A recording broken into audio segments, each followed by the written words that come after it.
Out of all the features that having a Plex Pass brings to the table, my most favorite is Plex Sync, or now known as Plex Downloads. And I used to think it was only because it was good when you're flying, 30, 40,000 feet up, Wi-Fi is like $100 a minute, and you absolutely don't want to use that just to stream media. But then I went to CES, and I found out how useful it really was. Hello, my name is Jason, and I got started on YouTube based off of my passion for Plex. So picture this, the year is 2020. I'm in the heart of Las Vegas during one of the largest tech conventions in the world, CES. And well, I get hit with the sickness. Now, I don't actually know what I had, but I know it hit me the hardest that I've ever been hit in my life. I was bedridden. I still had things to do, but I couldn't go anywhere. And that is where Plex actually kind of saved me, because hotel Wi-Fi, especially during CES, was terrible. Depending on the time or day or night, I would get anywhere between 2 to 8 megabits per second, and I paid a premium for the Wi-Fi, so it was a little frustrating when it didn't work. Now, along this trip, I did bring a tablet, I had my cell phone, and of course I had my editing laptop, so I had all the technology I needed in order to entertain myself if I needed to. I just couldn't really connect to the internet very well. That is where Plex Sync came in use.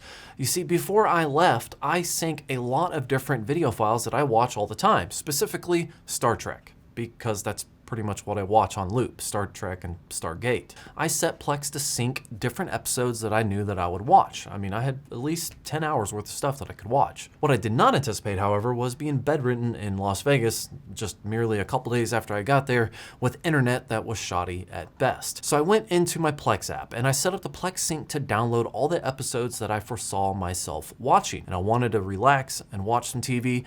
I didn't have to worry about Wi-Fi. And it was great. I was able to watch better quality. I didn't have to worry about any kind of buffering or connection problems or anything like that. And that's what really solidified Plex Downloads being my favorite feature, because I could store as much as I wanted, just depending on how much I wanted to put on my hard drive. And I could store it at any quality I wanted, and I could let it download at its own pace. And if you travel a lot and you're in environments where you might not have connection, you really come to appreciate having files at your fingertips, already organized in a single fashion automatically. And the best thing about it for me really is the ease of use. Whether or not it's the laptop, the tablet, or the phone, you pick them up and you can basically do the same thing the same exact way. And I can even show you.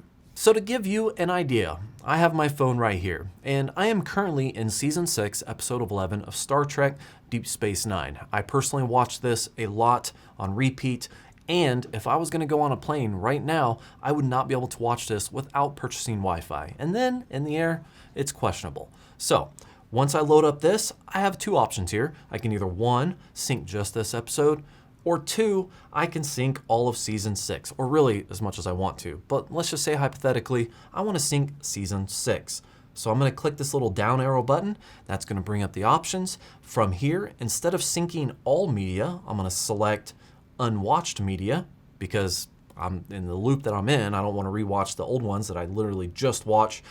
Set no limit and the video quality to high. Then all I got to do is click save. And now, as soon as that is done syncing to my phone, I can travel without having to worry about whether or not I have internet, which is, makes things a little less complicated. So that is the Plex Pass feature that I enjoy the most, and also the one that's kind of saved me a lot of headache the most.